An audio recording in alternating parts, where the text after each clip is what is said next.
Nearly 400,000 cubic meters of ice and snow. 18,000 men and women.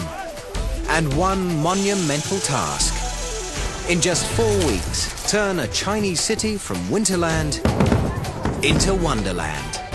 The Harbin Ice and Snow Festival. Get an inside look as Harbin's workers build a theme park bigger than Disneyland.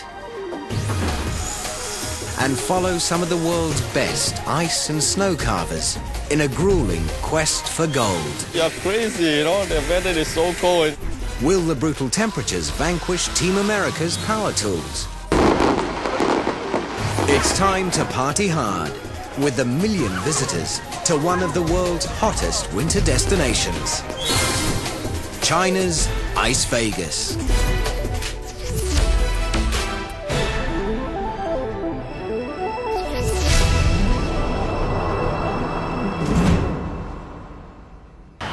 At the airport, ice and snow carving competition organizer Catherine Wong is waiting for some of the nearly 100 elite ice and snow artists flying into Harbin from around the world. Tonight, Catherine's here to meet one of this year's main contenders. Yeah, Catherine. So, you are sick? Yes. Nice to meet you. Nice to meet you. And Aaron? This is Charlie. I'm Aaron. Oh, yeah, Charlie. Charlie. Okay, Charlie. My wife's Sarah. Aaron Kostick and his partner Charlie Neff are highly favored, but it's the first time they've competed in Harbin. Team America isn't sure what to expect, so they're packed for any conditions.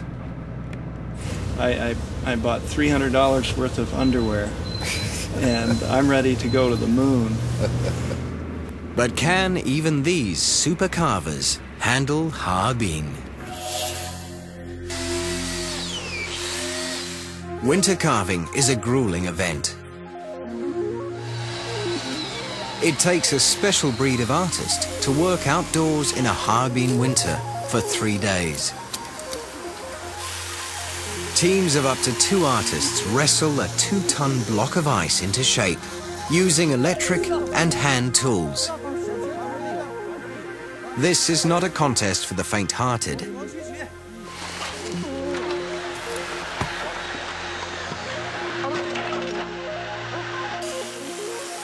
Contest for the faint-hearted.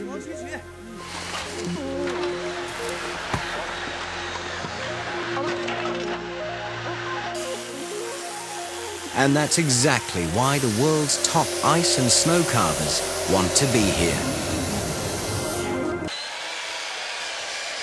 Team USA is leaving no detail to chance. We're going to take chunks off that we're going to use later, set them off to the side, and just kind of go. That'll be our morning today. It's a meticulous plan, but it doesn't give anything away. So it's difficult to imagine that this block will soon be carved into 3 manta rays swimming around a coral tree. Like Aaron and Charlie, most of this year's ice carving teams are no strangers to cold. They hail from countries like Russia, Canada, and Japan. And then there's Team Malaysia. Mustafa Kamal bin Othman and John Yong are professional ice carvers from sweltering Kuala Lumpur. Yeah, they say you're crazy, you know, the weather is so cold and you have to wear so many clothing, you know. First time we have to wear a lot of clothing. Even our pants, you know, you have to wear 3 inside. So warm and, you know, you get rashes inside. You know. Now we're already used to it, yes. But some competitors may never get used to the cold. The artists are about to find out how fast they can work without power.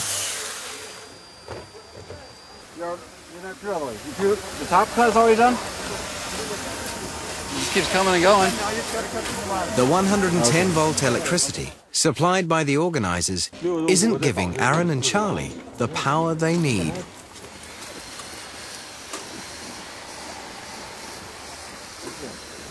Eventually we can switch to hand tools, but at this point, it's impossible to make this cut with a hand tool. You know, it's just not something you can do. It's something you have to use a chainsaw for. 220, right? 对，他们要220的。Just a moment, just a moment. 17 ice and snow festivals. Catherine Wong's seen it all and solved it all. Because we have these types of problems every year, these problems will eventually be solved. I'm not worried at all. Same on the other side. There's another crack on the other side. Catherine doesn't have to wait long for the next crisis. Team Germany isn't happy with its block.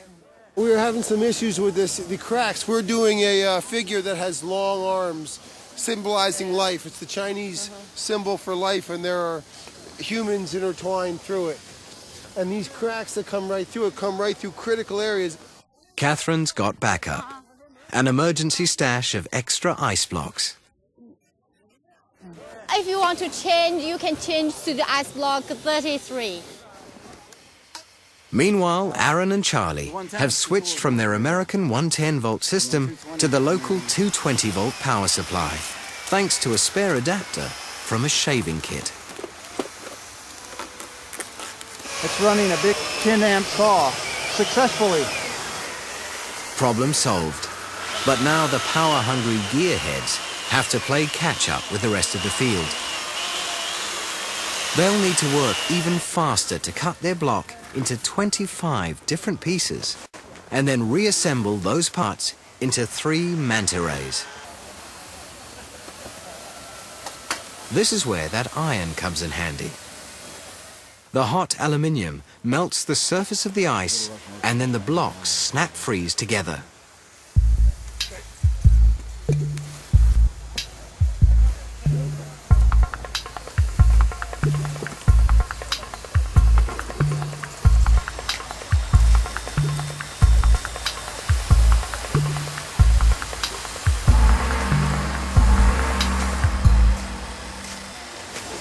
One part, 2 parts, 3, 4, 5, 6, 7 pieces of ice all fused together. 3 p.m. As the sun sets, most of the carvers are happy with their progress.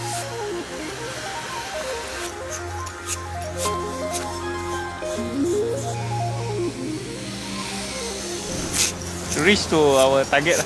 Yeah? Yeah. So we continue tomorrow?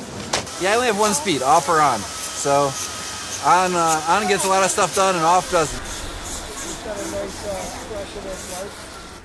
But tonight, Team Germany's in for the long haul. Who needs dinner? You know, what is dinner? Who needs food? Whatever they eat, it'll be a cold supper. It's good. Maybe you get us a little doggy bag. Yeah. Somebody has to. On a winter's night, Harbin's temperature can